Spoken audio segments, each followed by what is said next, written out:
Good morning दोस्तों। आज का जो टॉपिक है वो है थ्री फेज ट्रांसफार्मर। अभी तक हमने पढ़ा कि सिंगल फेज ट्रांसफार्मर क्या होता है, उसका वर्किंग प्रिंसिपल क्या होता है, ये सब। लेकिन three phase transformer same principle पे वर्क तो करता है, लेकिन थ्री का मतलब होता है कि इसमें तीन वाइंडिंग होती हैं। ठीक, तीन वाइंडिंग प्राइमरी साइड और तीन वाइंडिंग ही आउटपुट, यानी तीनों फेज का आउटपुट लेते हैं।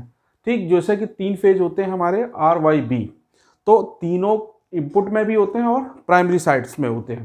ठीक, तो अब थ्री फेज ट्रांसफार्मर दो तरीके से बनाया जाता है। एक तो एक ही ट्रांसफार्मर में ठीक थ्री फेज हो, या फिर तीन अलग अलग सिंगल फेज ट्रांसफार्मर को कनेक्ट करके भी हम थ्री फेज ट्रांसफार्मर बना सकते हैं। That means the voltage transformation in a three phase network can be had by means of either a bank।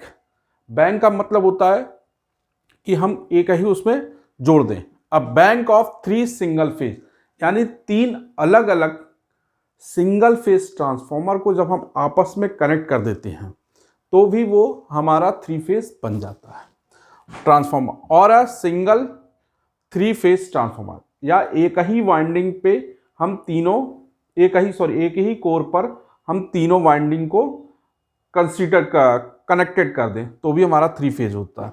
The arrangement of the windings and the core in a three phase transformer makes it possible to save a great deal of iron by interlinking the magnetic circuit so that the same iron core is used by a three phase।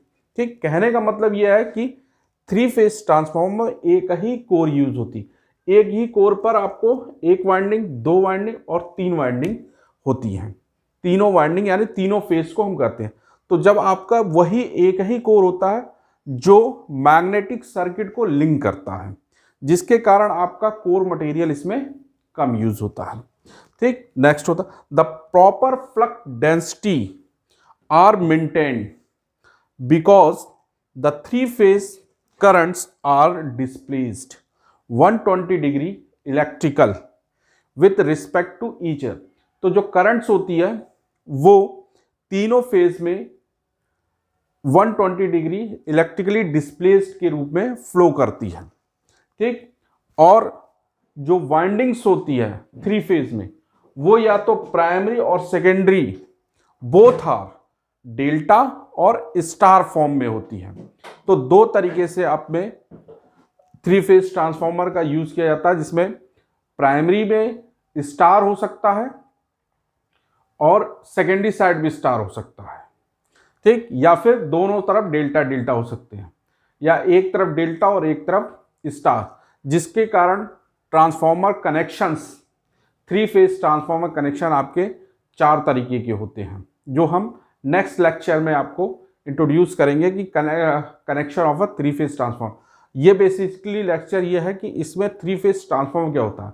इसमें हम देखते हैं three phase transformer जो होता है वो एक single three transformer का कनेक्शन होता है, या फिर एक ही bank of a single phase transformer होता है। ठीक, that means the voltage transformer in three phase network can be had by means of either a bank of three phase transformer or a single phase transformer। ठीक, तो इस तरीके से हम इसे थ्री फेज कहते हैं। अब नेक्स्ट लेक्चर में हम यूज करेंगे connection of a transformer. Thank you.